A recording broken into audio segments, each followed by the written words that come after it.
Welcome to our first Parasol Pulse podcast, aimed to help recruitment professionals and clients and contractors navigate the fast-paced world of contractor payroll. I'm Ashley Olliver, Group Sales Director at Parasol, and today I am joined by Andrew Webster, our Commercial Director, and Chris Bloor, our Director of Compliance. Today, we're digging into a question that we're asked almost on a daily basis. Who's going to police the umbrella sector and how? Chris, what exactly is the new umbrella legislation and why is it being introduced now? Well, to be honest, it's something that's been kind of called for by the industry for many, many years now. If we go back to the Taylor report in the late 2010s, there were calls there for tidying up that and bringing in certain measures that would help workers, because that's ultimately what this needs to protect. But a key date, I suppose, with all of this is probably 2021, and you had the Low Income Tax Reform Group prepared a paper, quite good paper, I would say, with regards to the whole industry. There's some really good stuff in there, some really not very good stuff in there, as you can imagine, because we know about the protagonists in the industry. And then at the same time as that, we've got, and I don't want to get too political, we've got changes in the background with regards to governments as well. So, you know, the Labour government coming in, heavily backed by unions, they kind of got hold of this, and if I'm being honest, probably the Labour Party weren't expecting to come in as soon as they did, so kind of went at this a little bit too quickly. But ultimately, we fast forward to kind of 2023, and we're hearing that there's a consultation. It came out very shortly after I started at Parasol, and we responded to that, in which it kind of gave three options. The first option was in and around mandated due diligence, because obviously we're not regulated. We conform with HMRC regulations, we conform with employment regulations, but there's no specific guidance for what an umbrella company is or should do, basically. So the mandated due diligence was the first option. The second option that was mentioned, if you remember, was the transfer of debt. And I think even then you look at transfer of debt and you think, well, that's going to bring option one in just by proxy. If there's going to be a transfer of debt to the agency, that they're going to have to go through a due diligence process. And then there was option three, which was at that point the nuclear option. That was something that and in retrospect, and what we know now, was something that was probably thrown in as a, if you don't fall in line with what we're asking here, that's somewhere we could go, basically. So that we found out, I think, on Tax Administration Day last year, 2024, that was the direction of travel for the Conservative government. But then obviously we got a general election, and all of that was put by the by. And we then dial forward to the budget announcement. Rachel Reeves, I've watched these every year for the last 20 plus years. Never have I fallen off my chair when they mentioned umbrella companies. I was like, wow, we're famous at last. But that was quickly followed by exploitative practices of umbrella companies. I'm thinking, that's not really what I want to hear. So as usual, these things, you get the detail that comes out of that, and lo and behold, they'd gone with option three.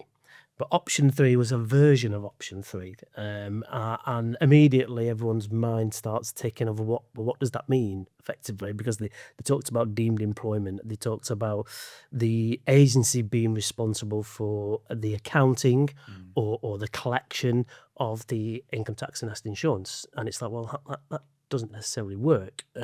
So we've went into, as you know, the industry went into kind of a bit of a panic and tried to engage with policymakers, ministers, etc., to get some clarity. And we've now, I think, come through that. The first concern we had was, well, will an umbrella company be able to collect gross payment from an agency? I think we quickly moved and got some reassurance on that. So the big stumbling block was with regards to the employer's reference number, which one could be used, and if they agency was going to be responsible. There was a fear that it would be the agencies that we had to use, and that opened up a whole can of worms in terms of how that could be managed. But to be fair to the industry, certain players in the industry, and obviously we've been involved ourselves, came together, we engaged in the right way. We didn't throw our toys out the pram. We as an industry, came together and put across a good, consistent message that kind of outlined all of the issues that would create. And the government appear to have listened. So the announcement as it stands now is that we will be able to, umbrella companies, I should explain, will be able to use the employee's reference number. But and the conversation I'd had with HMRC throughout this, it was important that the agencies were on the hook from day one. And if you remember, option 2 was a transfer of debt. What we've ended up with is joint and several liability, which essentially means that should there be a shortfall somewhere, it gives HMRC the option to go after anyone in that shape. So that could be, it's been pointed at the fact that it's the agency, and it is, because they're on it from day one. So with a transfer of debt, it would go to the umbrella company. Then if the umbrella company wasn't there, that would go down the chain or up the chain in this circumstance. With this, they get the choice.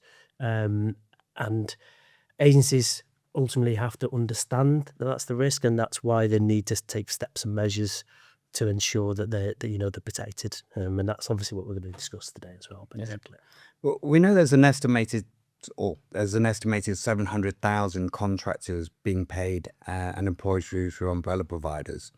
And obviously we're really ingrained within the recruitment supply chain now. Why do we feel that government and that the Labour Party decided to take option 3 as the option forward then? Interestingly, I talked about unions. That you have a situation with unions, for right or wrong reasons. They want to protect workers, and they have a misconception of umbrella companies in respect to how they are treated, and that's just been proliferated over the years. Predominantly, again, going back to 2021 I-35, a lot of contractors were moved away from being self-employed to the limited companies and put through umbrella companies. And why do I have to pay my own employees? And why am I paying apprenticeship levy, etc.? And then those conversations are had with unions, and unions take that. Interestingly, the TUC's response to the consultation was, don't go with option 3. Yeah, we don't. Option 3 is a bad move. Okay, so you would think that they would have listened, but they didn't. I effectively put it down to, and I don't think Rachel Reeve looked at this. I think it would have been someone on her, maybe James Murray or something like that, who effectively said, well, we can see there's lots of money disappearing away from the Treasury here. And the only way that we can do this is by putting the gatekeepers, the agencies, in that place. Like I said, conversations with HMRC throughout the process have been around, the ministers want the agency on the hook from day one. Yeah, and they have to care about where that money goes in the chain. Because if you think about it, the issues that we have in the industry are down to those agencies that openly, in most cases, but not in all, work with those providers where they know that they're not collecting the right level of tax and national insurance effectively. So if you close that door, they haven't got the oxygen to work. And it's kind of similar to what we saw with off-payroll. Is the HMRC and HNT are looking at where's the best place to go to secure the supply chain. And ultimately, in this case, the end client is on the hook if they're dealing with an umbrella company directly. But if they are relying on the agencies, then it's on the agency to make sure that they're working with compliant providers. Because ultimately now, if they're not, that's going to get picked up, and they're going to have to pick up the shortfall, basically. So the decision, I think, was probably made based on the tax take. So obviously, we're yet to see draft legislation, but we now have a better understanding on last week's update from government and HMRC on the travel direction. Can you explain a little bit more what we expect to see in that draft legislation? Well, joint and several liability is something that has been used by HMRC before. So I'd expect it's similar, but what we have is a concern around their perception of the supply chain. So in a straightforward circumstance, you'd have an end client, you would have an agency, and you'd have an umbrella company. And that's quite easy to manage in that process. But we also know that there's multiple MSPs, there's multiple vendors, mutual vendors as well in there that are brought in to manage that, and you've got all the agencies below them there. So I'm hoping there's clarity in the draft legislation, which kind of tells us how that works. And again, going back to off payroll, you did see that in terms of their examples, didn't you, Andy? You saw that they considered multiple kind of intermediaries within the chain. It's just how that effectively is picked up by the agencies and the MSPs and how they react to that, I suppose, isn't it? I think an important part as well is when we get the detail, and we've been here with the MSC legislation and off payroll, is the devil's in the detail, but then it's the interpretation of that detail by each stakeholder. And what will naturally happen is we'll all have some discussion, debate, form an opinion, and then eventually it will settle down and there'll be common ground based on that interpretation of the detail. I think that will naturally happen with what's going to be published in the next couple of weeks. I think what we need to consider, though, here is like with anything, we won't know until something happens. Yes. Until it's tested, until it's tried. And I suppose a good example of that, again, keep referring back to it, but off payroll in the public sector, where you have this imposition that the fee payer being the agency is on the hook for the liability for a decision made by the end client. What we've seen there is, although that's what's in the legislation, in the public sector, it's the public sector that picked up the bill. It's the end client of the public sector who picked up the bill. So it could be, and hopefully that's a bit of reassurance for recruitment businesses, is that they'll probably go to the umbrella in the first instance, but we need that detail. Because it isn't a transfer of debt. It's not option 2. It's shared liability effectively across those. So if they went, if there was a 30 grand bill and they went to the agency and they could go, right, we want 10 grand from the agency and the 2 umbrella companies or whatever. But they could say we want 30 grand from the agency. There's nothing to stop the agency then going after the umbrella company to get the money that they're owed as well, basically. I was just going to say that point around the joint and several liability piece where you've got agency and umbrella provider. It provides genuine opportunity, in my opinion, for them to collaborate more professionally because of that risk, that joint risk. So rather than what we have currently now around indemnities and other provisions in contracts, and we then move to a joint and several liability position, why would you not, as a recruitment business that wants to continue to use an umbrella provider for all the right reasons, have that more professional engagement with your chosen umbrella provider or providers, and it just allows more trust and transparency in that relationship. And I think it will fundamentally change the way in which we seek to and engage with recruitment businesses as a partner, I think. Yeah, I agree. So obviously transparency across the supply chain is key, and it always has been. So where you have the agency involved direct to the end client, we can see how that's quite clear cut. Obviously then on to the umbrella providers. But when you have an MSP or neutral vendor in play, how is that going to work? Who is going to be basically holding the buck? When this legislation comes out, is it going to be the agency? Is it going to be the end client? Is it the MSP? Or is it the umbrella provider? Yeah, as it's written, it looks like the MSP. Because they're closest to the end client. They're the intermediary. And if you take it, MSP, agency, umbrella company out, they're all just intermediaries. And it's the intermediary that's closest to the client that will foot that bill, basically. So, just extending on Andy's point there, we've got a whole section of the recruitment sector that I ultimately feel once we've got the detail, there's very little impact. For many, many years, they've insisted on PSLs. They've done due diligence. They've kind of said you have to be FCSA or professional passport, which kind of shows that umbrella company is willing to go through a process to put themselves on the platform to say, we're doing it right, basically.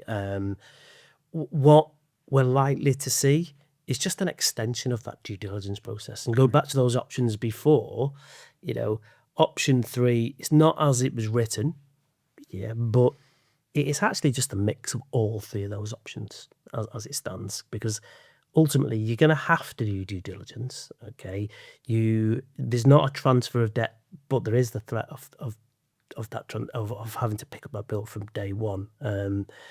So agencies themselves just need to be reassured in this, I suppose, that although it is on them as the legislation's written, there's probably a chance that they will go for the umbrella company before, or at least at the same time, in my view. Again, detail to be provided on that.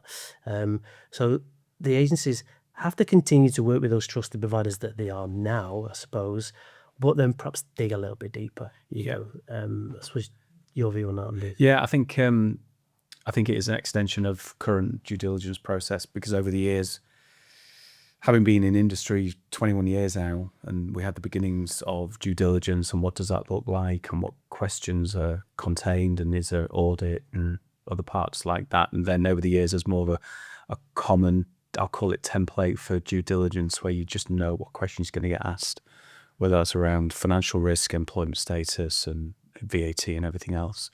And I think that will continue, but the reassurance bit for agency is a key part, in that there will be discussions, if not now, in the coming months at board level, of understanding what this joint and several liability looks like, compounded with our contractors that we place in the main use umbrella. We as a business can see the benefits of continuing to use an umbrella provider, whether that's about outsourcing employment risk, reducing administrative burden, commercial benefits, etc. And then there's an extra opportunity to then think, if we want to assure ourselves, then we want to maybe be aligned with those providers that have been in industry for a significant period of time. And we talked about this off podcast around the importance of heritage. And we as an organization, we have that, and we have proven systems and processes and controls, and to evidence that we can accurately pay volume. And there's opportunity for agencies to look in the way in which they engage umbrella providers, and again, their motivations for doing it, but from an operational and risk mitigation perspective. And again, we spoke about this off camera. Could they look to reduce preferred supply lists and have that more professional engagement, maybe award a 2-3 year contract, go through procurement? So instead of having risk across 8 or 9 preferred suppliers, they reduce that to 3, for example. And I think that will be a discussion point at board level across UK recruitment businesses, top 500 for sure. And that will instigate change in that engagement piece that I talked about earlier. Yeah. I think you see it with some recruitment businesses now, too. So they've got a closed PSL for 2 or 3 years. You go through a process, etc. I think that just becomes more prominent.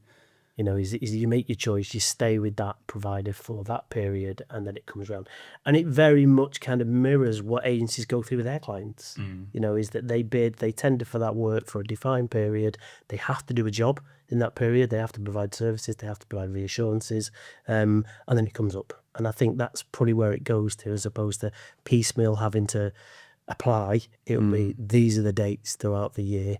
And, we're in a place to bid and successfully get on those PSLs. I think another point of discussion, sorry Ash, is some conversations I've been having is, as a recruitment business, why don't we stop using umbrella, and to mitigate all risk under the proposed changes, and we'll get the detail, we just move that contractor estate into PAYE. And when you have that discussion, I think logically it makes sense, because we've got potential joint and several liability here. An easy way of doing that is just not using umbrella. So going back to off payroll, where agencies then started to say we won't engage with PSC contractors because of all of this risk, and it's coming from the end client and all the above. What brings with that is a significant amount of responsibility and fixed and variable costs, but also you're changing the status of the contractor from an employee of an umbrella provider to being a worker of an agency. And we know, and we have this discussion in senior leadership about the importance of tenure of our employees. The longer they stay with Parasol as an employee, then they accrue improve employment rights and benefits.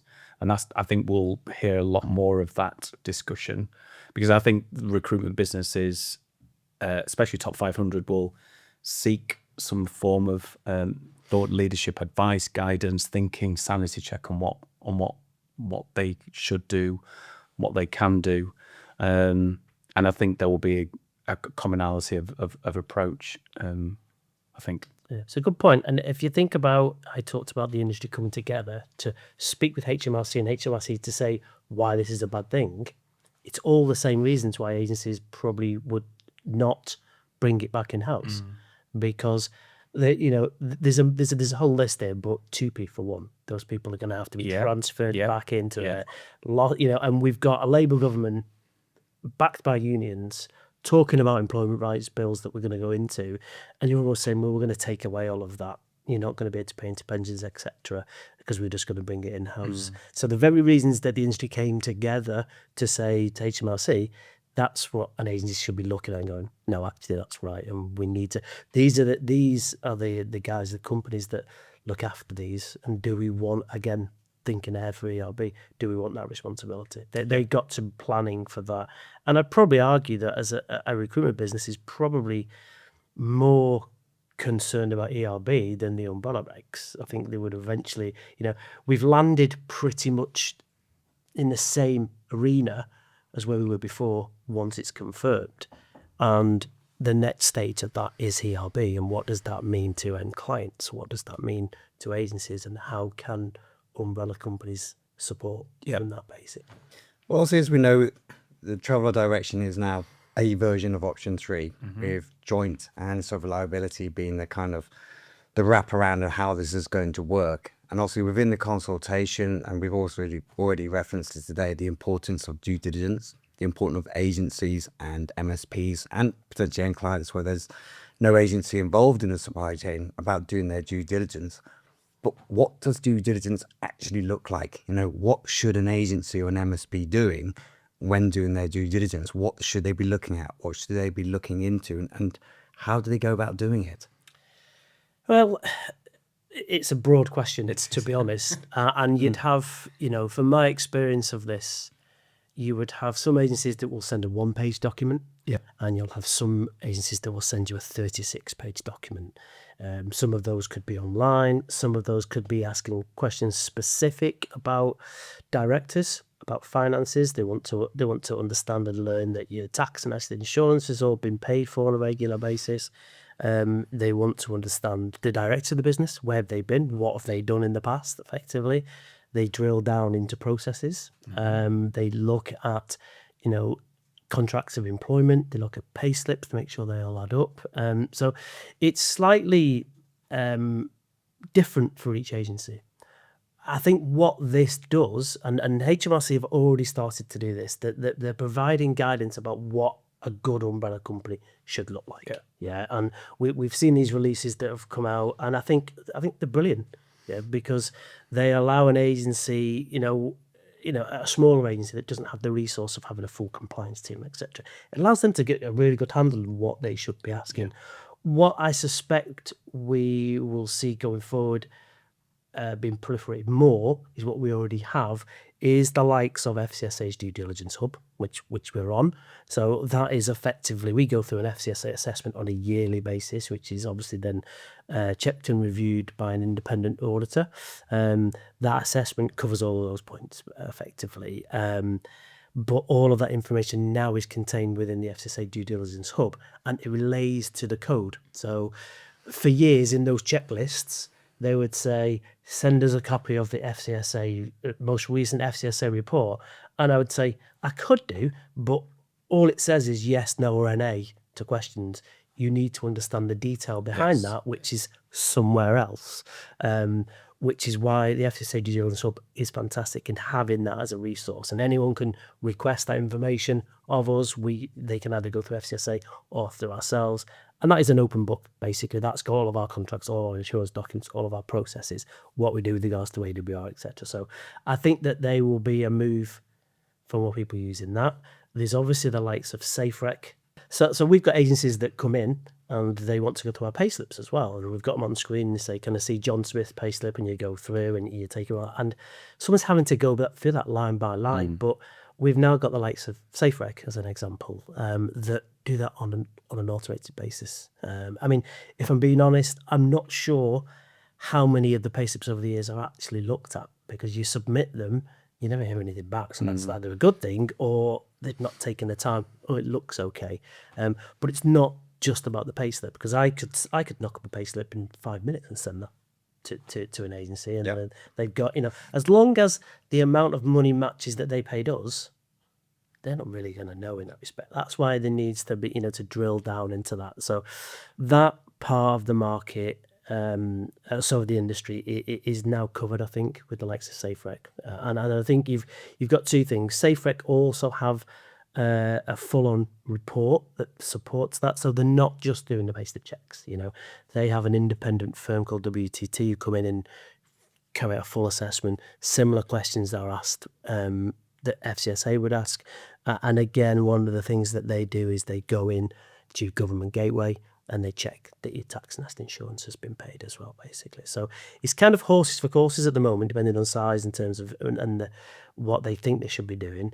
I think with this legislation, I think that would be probably more uniform coming forward. Yeah, so if I'm just thinking out loud here, there's opportunity for recruitment businesses to understand and embrace the changes for all the right reasons. Fundamentally, my contractors that I'm looking to find on board and provide to my clients want to use umbrella or can't use PSE because of off payroll. And the second part of it, there's going to be a line in the sand around compliance that I, as the agency, have to undertake because of the joint and several liability proposed position. And that will be a blend of, I'd be interested to see in the detail whether it's mandatory or not, of due diligence process, questionnaire, maybe on-site audit, maybe some minimums around the questions that should be contained in that DD process. And then over here, we've now got technology that supports with validation, looking at payslips from gross to net to make sure that the deductions are accurate and compliant. And that's where it could end up, I think. Yeah, but you think if this would have happened maybe 6-7 years ago, Yeah, agreed. the industry would be floundering now because they wouldn't have the tools to do that. I think we've now got the various pieces of tech dotted around that can all be pulled together to, as much as an agency might perceive this as a risk, it isn't really that much of a risk as long as they adopt the right process and on board with the right technology. Then it should be easy to manage. And we've said this all along, isn't it? When we saw what was kind of said at the budget, it was for those agencies that have always done it right. This isn't too much of a departure. Agreed.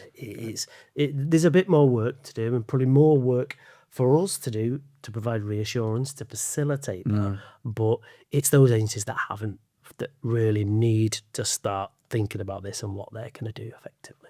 I think it's tech that's going to drive change, and it needs the tech to drive the changes to make things work across the whole supply chain.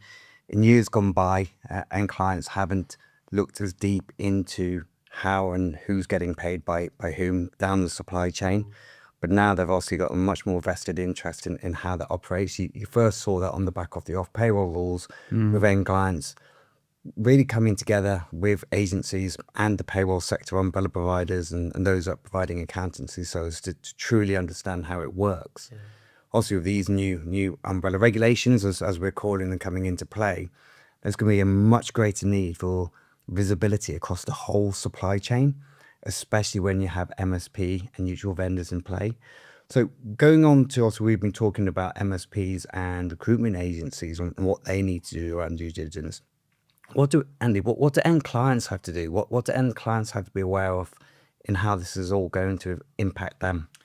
Good question. 2 bits from me on that, where you've got the supply chain of end client organisation that has internal TA, don't use recruitment agencies, but some of their contracts are state use umbrella. As Chris pointed out earlier, then there's some responsibility that they have to understand and meet under what's been proposed. Caveat, depends what the detail is around the joint and several liability. So that'll be really interesting in that historically they've not really needed to do anything because of the pressures of finding talent, onboarding them and getting them on project. That whole thing around an umbrella PSL with end client organizations is very, very rare.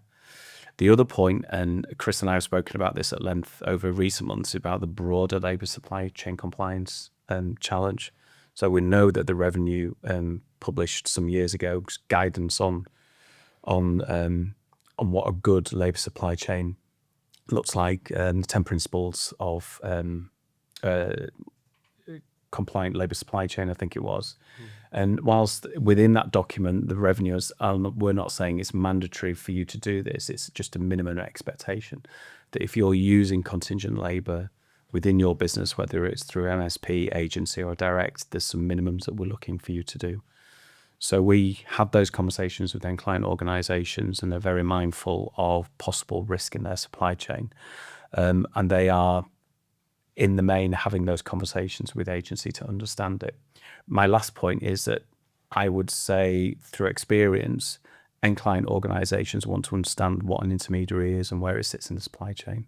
So what is umbrella? What is outsourced payroll? What does a solution look like? What risk is being mitigated by using that umbrella provider or payroll solution? How does that affect me as the ultimate user of those services through the contingent labour? So 10 years ago, I wouldn't have seen any of that. But as we become more and more together as a labour supply chain, end client organisations are wanting to understand the place of an intermediary, I would say. Yeah, I mean, I'm not going to argue with it, but I think what is often forgot here is that there's existing legislation that end clients should be adhering to in the Criminal Finance Act. And they should be looking through that supply chain. That there's no excuse to say, oh, we just didn't know.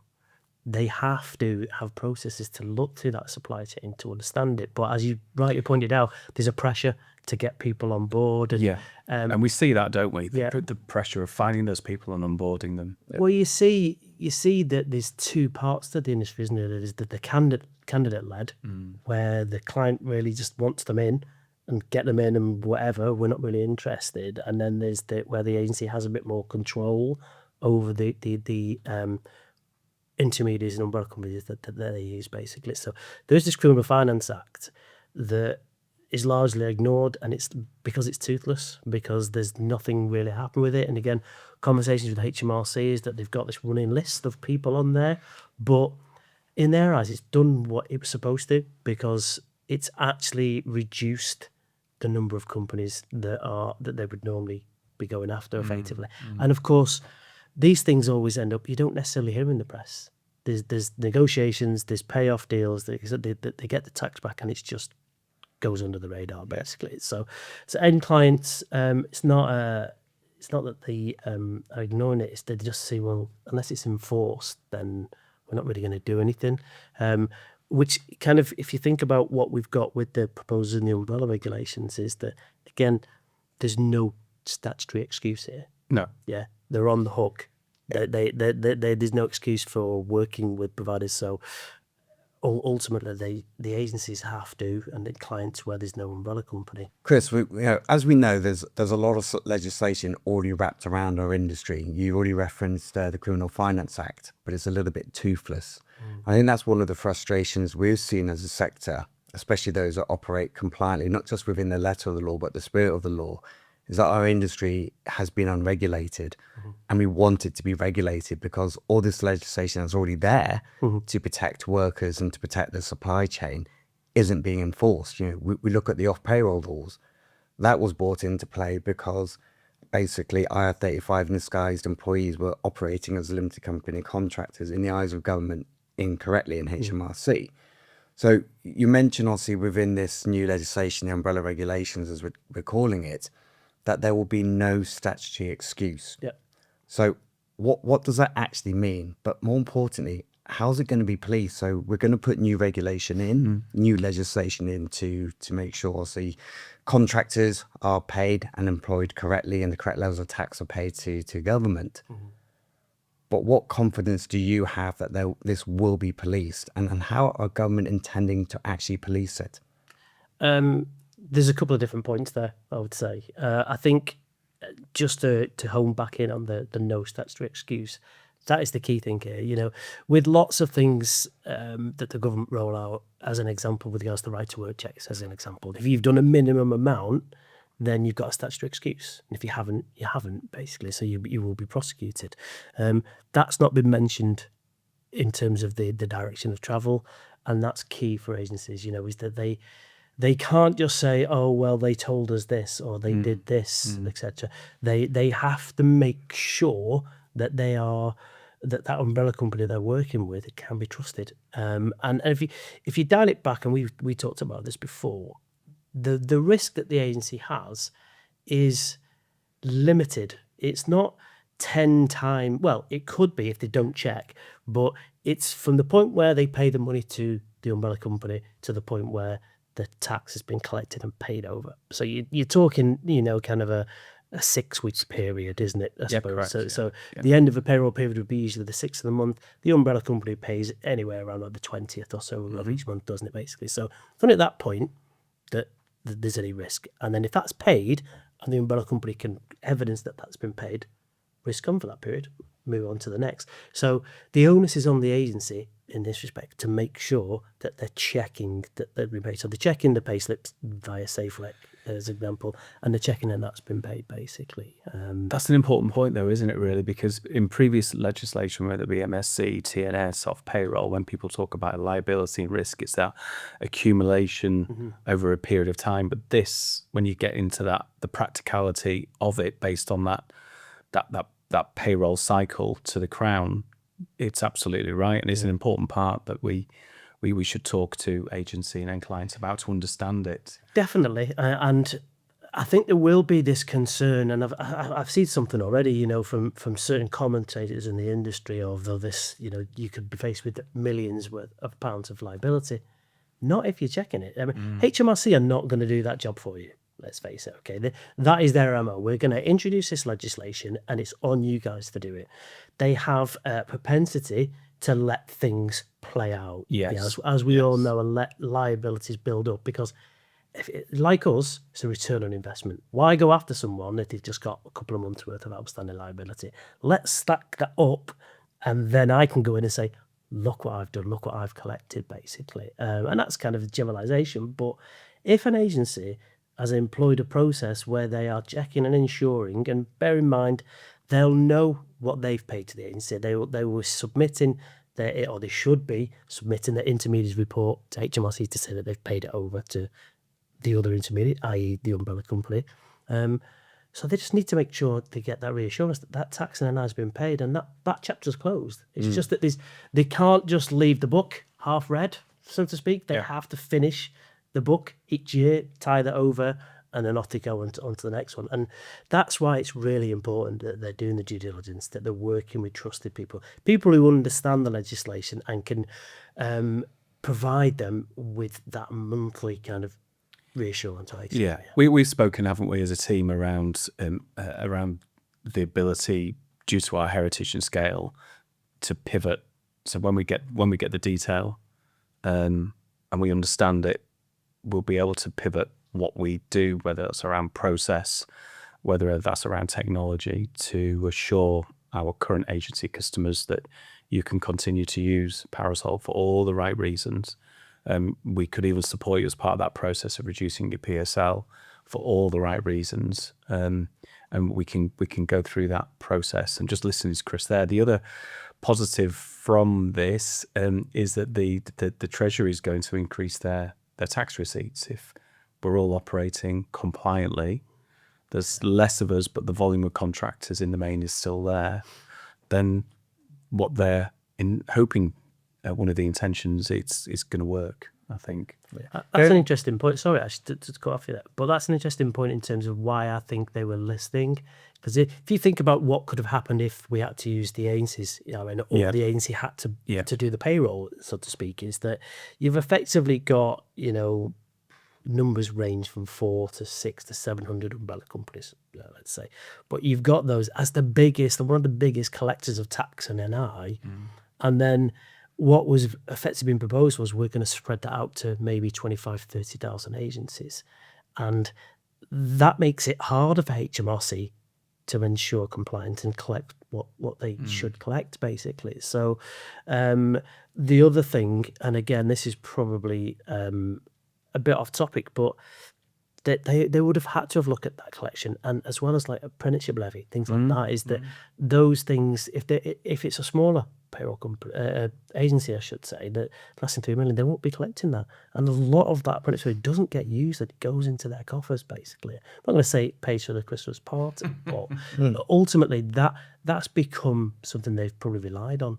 The industry as a whole has been shouting out, screaming out for the need and the want for our umbrella sector to be regulated. Obviously, we've had those like FSSA, Professional Passport, to come in to try and help support that. Yeah.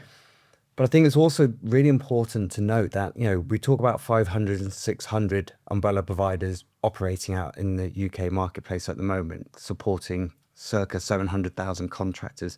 The majority do operate not just within the letter of law, but the spirit of law. But as we know, there are bad operators out there that causing more noise than what they should be. So all this raft of legislation is also going to have that impact. And as we know that the bad operators typically operate in certain specific sectors, typically public sector and healthcare, and in particular. So what can the agencies in those sectors, what are they going to need to do to make sure, one, they're knowingly working with compliant payroll providers, but also protecting and supporting those workers that they're placing into public roles? I'll give a view on that quickly. So healthcare in the main and some of the education sector, I think the proposed changes will naturally have a significant impact on the commercial element of those recruitment businesses. So in the main, recruitment businesses want to focus on their core competence of recruitment. Let's go and find the best talent for our clients. Let's onboard them.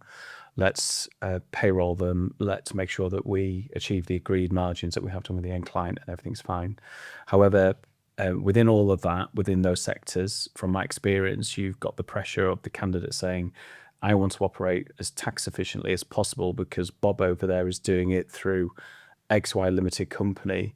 And if you don't let me go through XY Limited Company, then you're going to lose me as talent and I'm not going to start that assignment. And I think there is that pressure there for a lot of recruitment businesses in those sectors currently. And if they want to continue to provide talent to their clients through an outsourced payroll solution, it will have to be a compliant umbrella solution. Their other option is that they say, sod it, I'm going to continue the way that I am because the revenue won't be able to enforce. The Fair Work Agency hasn't even been created, so I'm okay actually.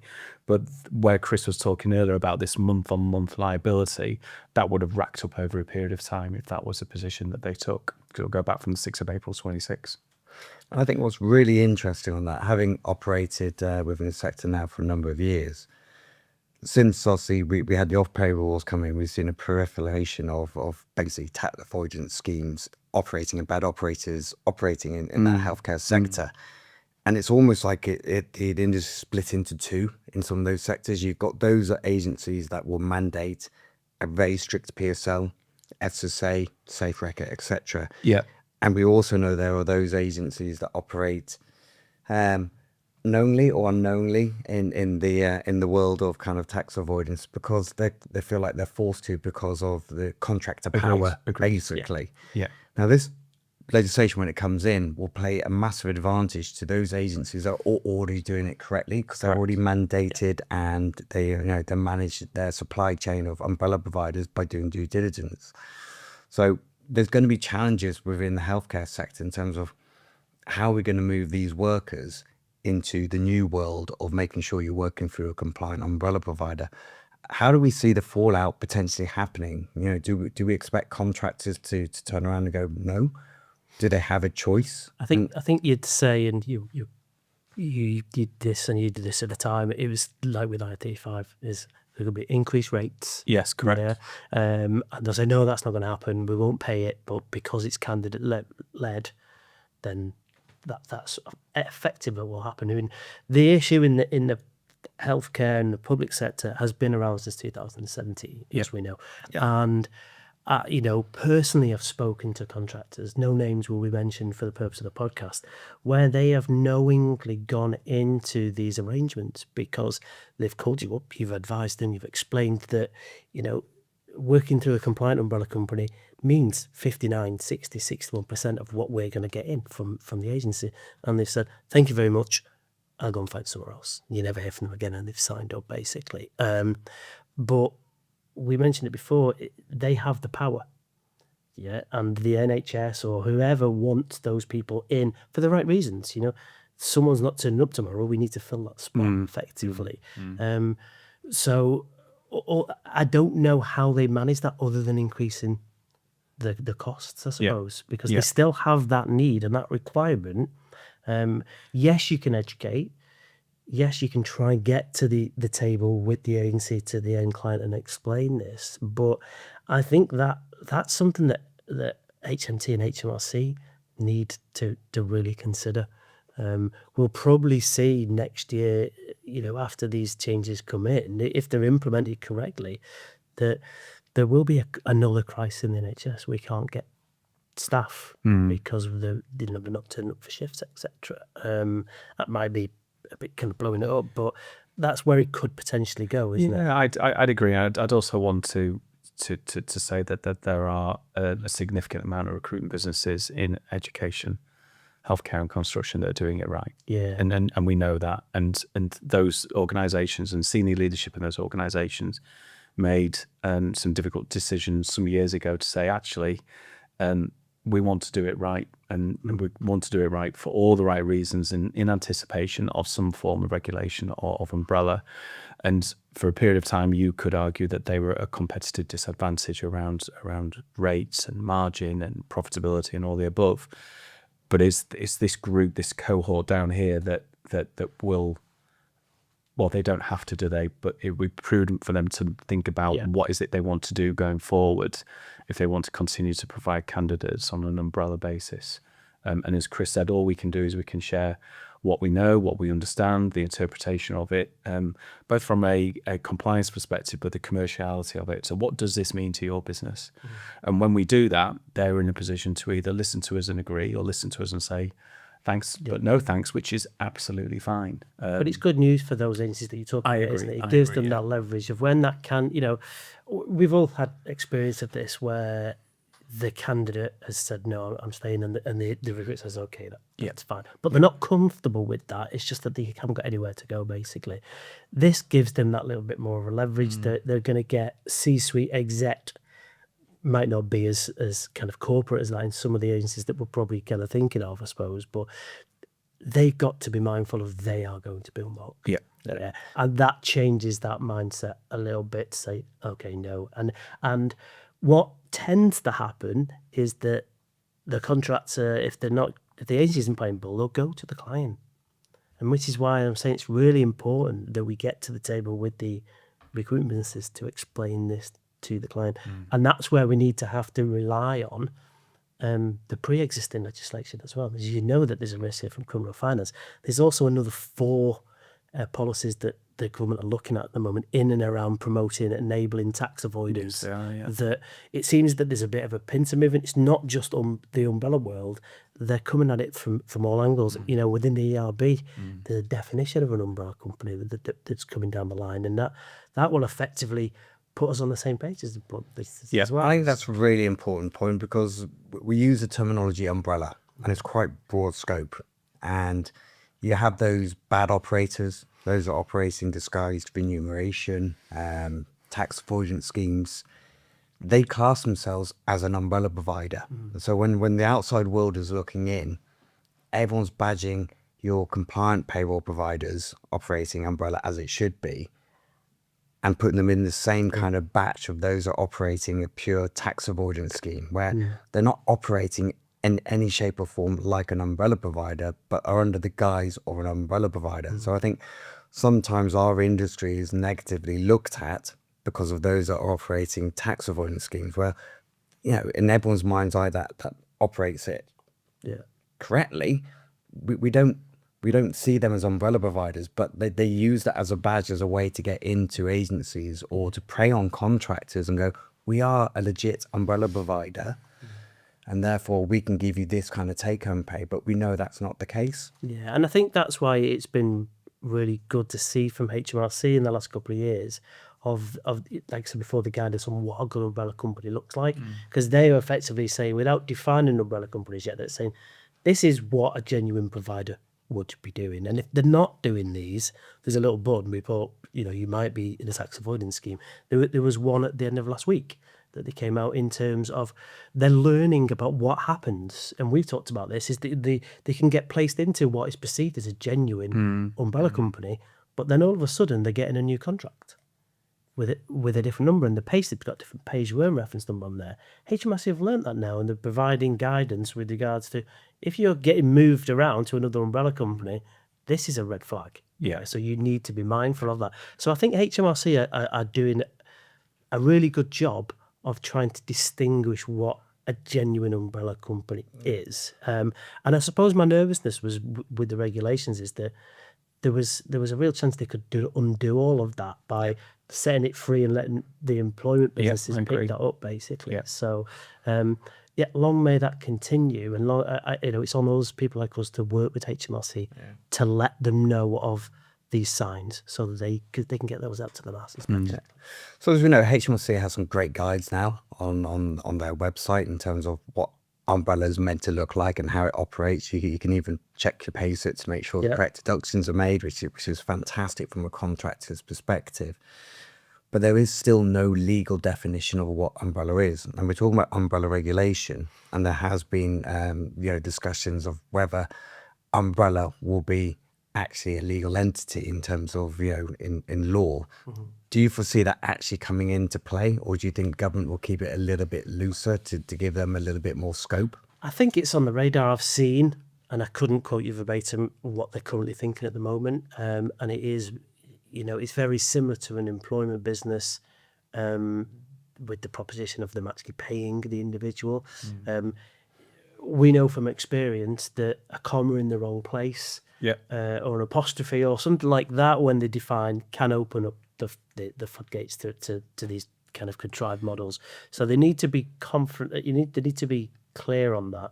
I think what we've seen with the umbrella regulations, so we've got two really. We've got the umbrella regulations kind of looking at the tax element and protecting the treasury, and then we've got the through the ERB, the protection of the worker and defining what. So because the issues stem from the workers not understanding what an umbrella company is. Yeah.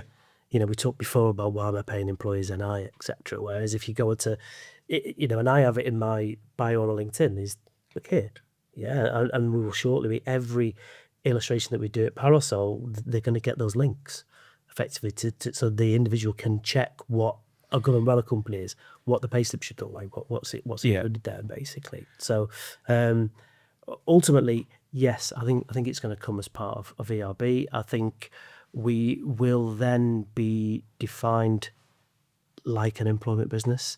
We will be eventually come under the auspices of the Fair Work Agency, which is going to bring several agencies together.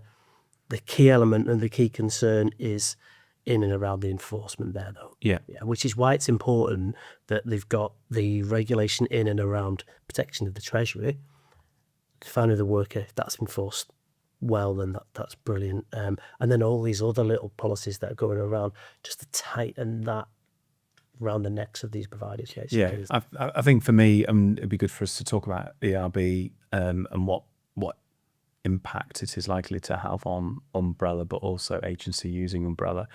I get real comfort that that they're seeking to have a definition of an umbrella business, and that's legislated for, because not that what we do is not legitimate, but it genuinely legitimizes what we do and what we've spoken about for years in terms of we employ the contractor, they receive full statutory employment rights and benefits, we've got the pension, and all that kind of good stuff. So I really welcome that. And I think a lot of agencies as well, and Chris alluded to it right at the beginning, will be thinking about ERB as priority number one at the moment, notwithstanding that they're employers of employees, but they use umbrella providers that are employing contractors. So what does that mean? So I think it'd be good for us to talk about. Yeah, it's also important the agencies that they will have to educate their clients. Agreed. As well, basically. And Agreed. there's a number of things within ERB,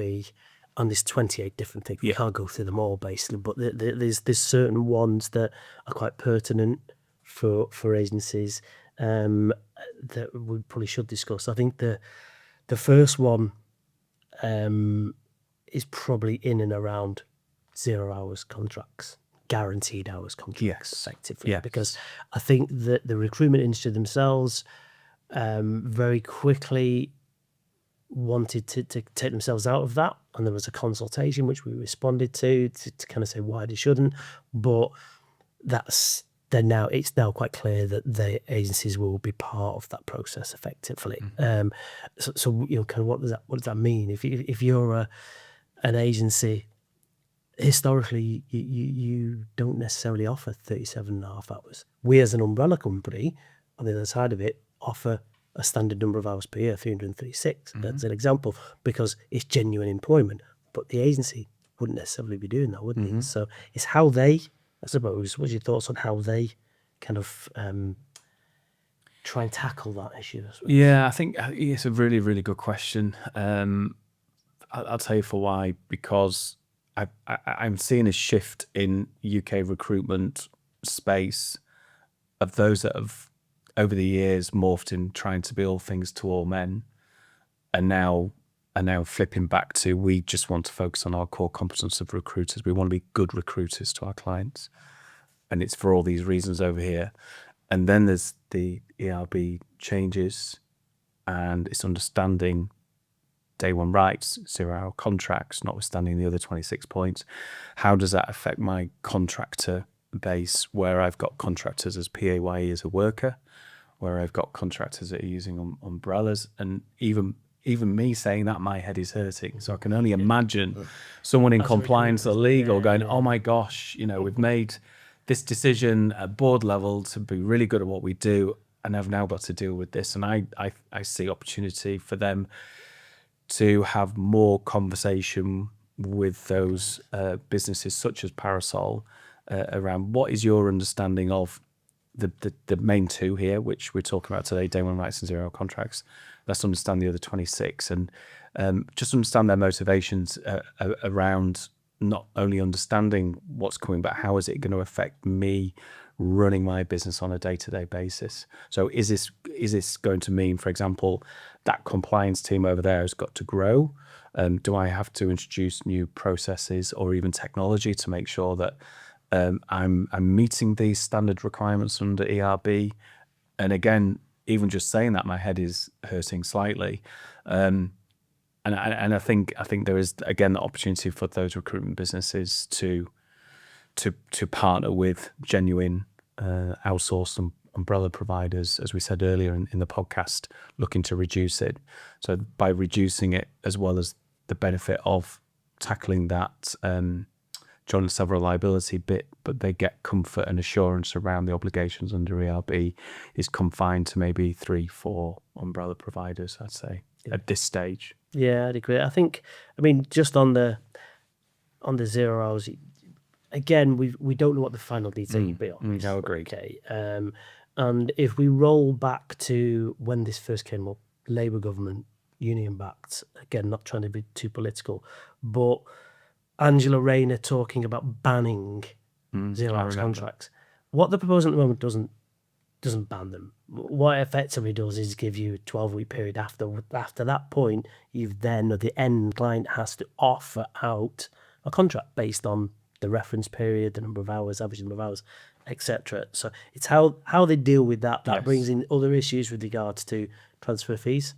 Okay, the government are saying that they're not going to ban transfer fees, but an end client looking at that saying, "Oh, we've got to take them on. We've got this fee, etc." It's agencies need to be thinking about how they get through that process and what the solutions are, I suppose. agreed. And speaking to the end client, speaking to the providers like ourselves to understand how that process can be achieved in the most effective way, I suppose. Yeah, and just pulling it all together, when there is a planned definition of an umbrella business akin to an employment business, and the changes within ERB, in particular the two day one rights and 0 hour contracts, we're a fundamental part of that supply chain.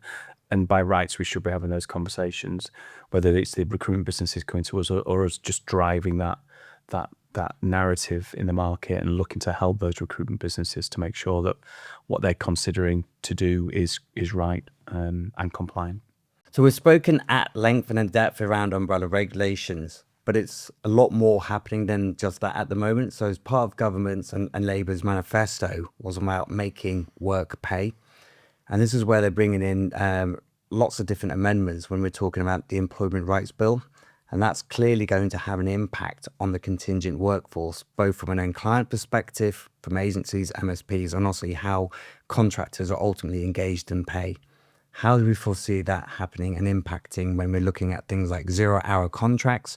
We're looking about strengthened statutory rights around sickness, parental leave, and all that kind of good stuff. So obviously there's going to be a much bigger emphasis on the employer to provide better rights to workers. In terms of sectors, it's obviously going to be different.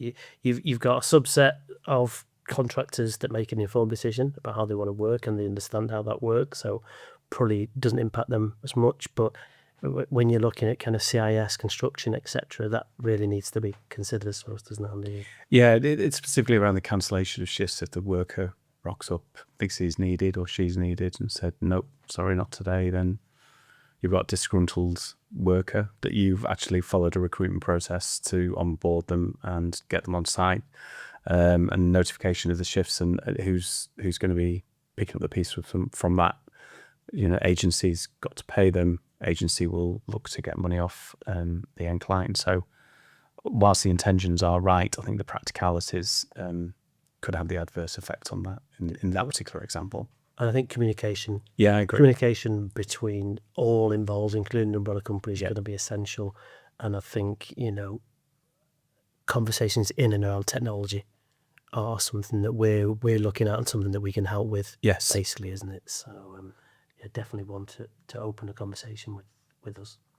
So to wrap up our first Parasol Pulse podcast, in summary, Chris, what could and should agencies be doing right now to mitigate the risk around umbrella regulations and the Employment Rights Bill?